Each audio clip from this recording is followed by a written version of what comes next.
CBS News correspondent David Begnaud joins us now from San Juan. David, you're right there in the middle of this. What's it like on the ground?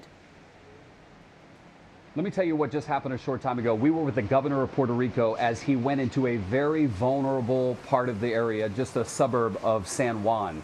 And he walked through a neighborhood that has been without power for the last 2 weeks. Ever since Irma passed about 100 miles north of the island, they lost 70% of the electricity. Places that are still without power, the governor walked to today and walked into the home of a man who's got Parkinson's disease. He's in his late 60s. He's bedridden. And the governor personally told this man, we are going to take you out of here and get you to a shelter. Sure enough, they wheeled in a stretcher and took that man out. He continued down the block and saw a house, and he pointed to it, and he told us that roof will be gone when this storm moves through. And I asked the governor, do the people there know that? And the folks were outside. And the governor turned to them and in Spanish essentially said, you got to go. And then we saw a woman standing outside her home, no power, hasn't had it for a week, holding her infant in her arms. And there were beads of sweat coming off this baby's face. And I asked the woman, are you going to go to a shelter? And she said, yes. The people here look tired. They're hot. It is miserably warm here right now. But I have to tell you, everyone is handling their affairs orderly. There have been lines to get gas. Nothing got out of control. Store shelves are bare. People are being told to ration the most basic items like water and food, baby formula, flashlights, even batteries. The governor is telling people this is going to be a storm you have not seen in your generation. And he told us we are fully prepared to lose power for what could be weeks, saying that their infrastructure here when it comes to the power grid is extremely delicate.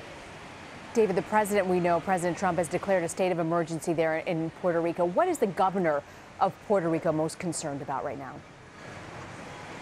So the governor is most concerned with power, which could be out for weeks, and food and water. You've got FEMA that's here. You've got supplies, we're told, which are on standby.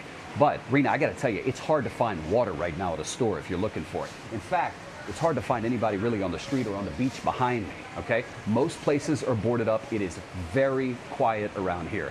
The governor is worried about a loss of life and then a loss of property. But again, walking down that street today, he was guaranteeing people, I think some of these homes could be gone or at least severely damaged. That's why he was pleading with people to please get out. There are 500 shelters that are available, which can hold, we're told, up to 150,000 people. There are about 1 million.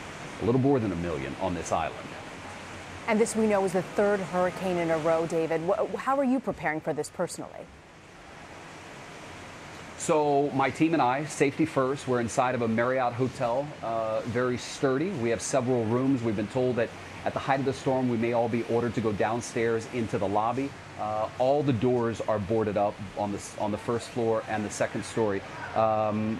Look, this is less about being on television and more about safety first. And so we prioritize that, but we're here to document what's going on, and we plan to do that as well as safely as we can.